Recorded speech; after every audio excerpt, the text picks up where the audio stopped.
Bienvenidos, iniciamos los talentos de nuestra gente. Estamos en la sala del canal CNC, en esta oportunidad, con un talento local, Rigoberto Guevara Ospina, autor de este libro que tengo en mi poder. Ponte a prueba qué tan buena es tu ortografía. Los talentos de nuestra gente a través del canal CNC. Un abrazo y un saludo muy cordial para todos ustedes. Iniciamos esta charla con Rigoberto. Rigoberto, bienvenido, ¿cómo está?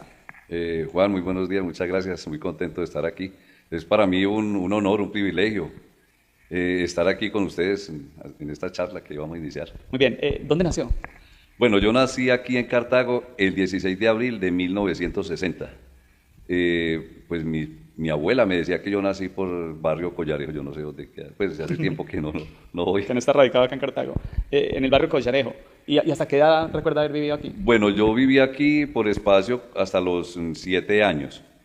Y luego nos fuimos a vivir a un caserío que se llama Cruces.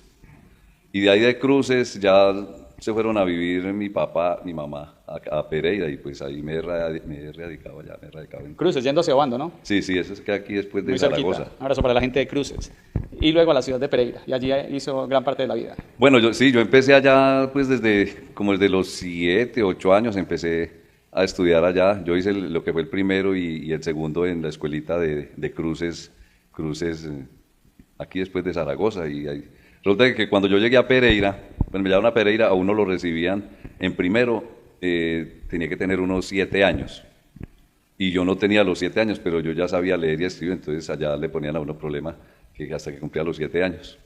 Y pues ahí prácticamente fue donde me fui iniciando en Pereira. O sea que a ustedes de niño le gustó todo este tema de la lectura, de escribir, las letras, todo lo que tiene que ver con el estudio. Lo que pasa es que, bueno, yo aprendí a leer muy temprano porque cuando yo vivía en Cruz, enseguida mi abuela vendía desayuno, entonces las profesoras iban a desayunar allá y yo me paraba ahí al pie de la escuela y entonces una profesora, recuerdo llamada Colombia, ella dejó entrar al niño al salón, entonces me dejaron entrar desde muy temprano, entonces me sentaron ahí y anteriormente a uno en los colegios, las profesoras, por ejemplo en un solo salón estaba dividido, primero y segundo. Entonces a mí me prestaron un cuaderno y yo aprendí ahí a leer y a escribir y me pasaron a segundo. Qué chévere, qué interesante. Y en Pereira, cuando estaba allá, nosotros vivíamos en una casa muy grande y éramos 3 familias, pero eso ya tenían hasta vacas en las casas porque eran muy extensas. Entonces había una señora Teresa que como nosotros nos poníamos a jugar, ella se ponía a tejer y ella, para que nosotros no le hiciéramos bulla, nos invitaba allá y empezaba a contarnos historias. Recuerdo que nos empezó a contarnos sobre el Quijote de la Mancha, los 100 años... Rómulo y Remo, la fundación de Rómulo y Remo, las obras de Shakespeare, las obras de Víctor Hugo. Entonces ella empezó a contarnos todo eso, la Ilíada y la Odisea, entonces uno se sentaba ahí. Y esos grandes clásicos de la literatura, ella siempre empezaba a contarle a uno. Entonces eso quedó marcado. Por eso cuando yo empecé a vender libros, cuando yo empecé a leer sobre esos grandes clásicos de la literatura, yo decía, uy, doña Teresa era una mujer muy sabia. Porque anteriormente la gente leía mucho. Entonces eso lo va marcando a uno. ¿A qué edad empezó a vender libros? Bueno, yo empecé a vender libros a los 24 años. Empecé en Pereira, empezaron a vender el diccionario Larousse. Esa era la época en que la gente compraba libros. La gente compraba libros y tener una biblioteca, eso daba estatus. Así la gente no la leyera, pero había muchos que sí leían. Entonces yo empecé a vender el diccionario Larousse, ahí trabajé 3 meses y después me pasé a la librería. Perdón, don Rigoberto, ese era uno de los libros o diccionarios más famosos en su momento. Claro, es que Ilustrado Larousse, ¿no? El diccionario Larousse fue en el año de 1858, sacaron la primera edición por Pierre Larousse, la primera edición, y ese libro, el eslogan era Siembra a los 4 vientos. Entonces resulta que yo empecé a vender ahí el diccionario Larousse, y trabajé 3 meses, por cierto no me fue muy bien, pero luego me fui a trabajar a la librería Zamora y ahí empecé a vender y trabajé por espacio de 9 años allá hasta que me independicé y monté mi propia distribuidora de libros.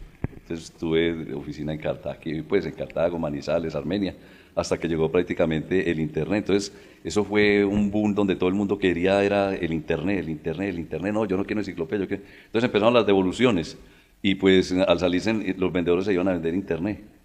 Y al quedarme sin vendedores, pues prácticamente me tocó cerrar, porque es que los reyes de las empresas somos los vendedores, porque si hay ventas, hay líder, hay gerente, hay lo que usted quiera. Total. Y hay dinero, que es lo más importante para mover todo. Que son los que que es el que mueve las empresas y el que mueve el mundo en general. El mundo en general. Bueno, don Rigoberto, durante muchos años entonces dedicaba a la venta de libros. Ya con la llegada del internet, como nos cuenta usted, pues desafortunadamente todo fue cambiando. El tiempo es muy corto porque solo tenemos media hora y este libro es bastante extenso y bastante interesante. Así que me gustaría que empezáramos a hablar de este libro. ¿Cuándo surge la idea de empezar a investigar y de sacar un libro como este? Ponte a prueba qué tan buena es tu ortografía. Lo que pasa es que la necesidad crea la empresa. Cuando yo cerré, me tocó cerrar porque no había, pues la gente las devoluciones y no querían comprar enciclopedias. Entonces yo empecé y yo decía, Dios, si lo mío son los libros. Entonces empecé a aplicar como lo de la mercadotecnia, qué, cómo, cuándo, dónde y por qué, como las bases de la mercadotecnia. Entonces yo dije, ¿qué voy a hacer? ¿Cómo voy a hacer? ¿Qué debo hacer? Y yo dije, yo creo que yo puedo escribir. Y a mis 54 años empecé a escribir. Y estoy terminando una colección que se llama Los 10 libros que todo niño debe leer durante la primaria. Vengo escribiendo y escribiendo. Pero yo en el 2017 monté una especie de fábrica de material didáctico, pero resulta que cuando llegó la pandemia también me tocó cerrar. Pero crisis, momento definitivo para mejorar o empeorar. Entonces yo dije, voy a pulir un libro de todos los que yo he hecho. Entonces iba a pulir desde la ortografía y me acordé yo venía investigando sobre temas y cosas, pero me acordé de una profesora que me enseñó cuando yo estaba niño que se escribían con B todas las palabras que terminan en vir y que en el español no habían sino 3. Entonces empecé a investigar de nuevo y me di cuenta que hace más de 50 años me enseñaron esa regla y todavía la gente no la sabe aplicar. Entonces dije, ¿cómo es posible? Entonces empecé a investigar, dije, voy a dedicarme a investigar todas las excepciones del español. Y con lo que yo había investigado y con lo que yo investigué en la pandemia, pues dije, voy a sacar una cartilla mientras tanto. Y resulta que en la medida que iba investigando, el libro iba creciendo. Entonces, eso yo dije, no voy a terminar mi libro de ortografía y pues gracias a Dios hasta ahorita ha sido un éxito. Qué maravilla. Ese es un estudio largo. ¿Cuántos años le demandó? Pues yo me gasté 10 años investigando letra por letra. Porque yo venía desde hacía 10 años buscando cositas y cositas, pero ya la recta final fue durante la pandemia. Entonces yo dije, voy a buscar todas las excepciones. Y empecé también con un amigo, los que le hacían el que editaba los libros para la librería Zamora en Bogotá y a nivel nacional. Él me dijo, vamos a organizar a colocarle los códigos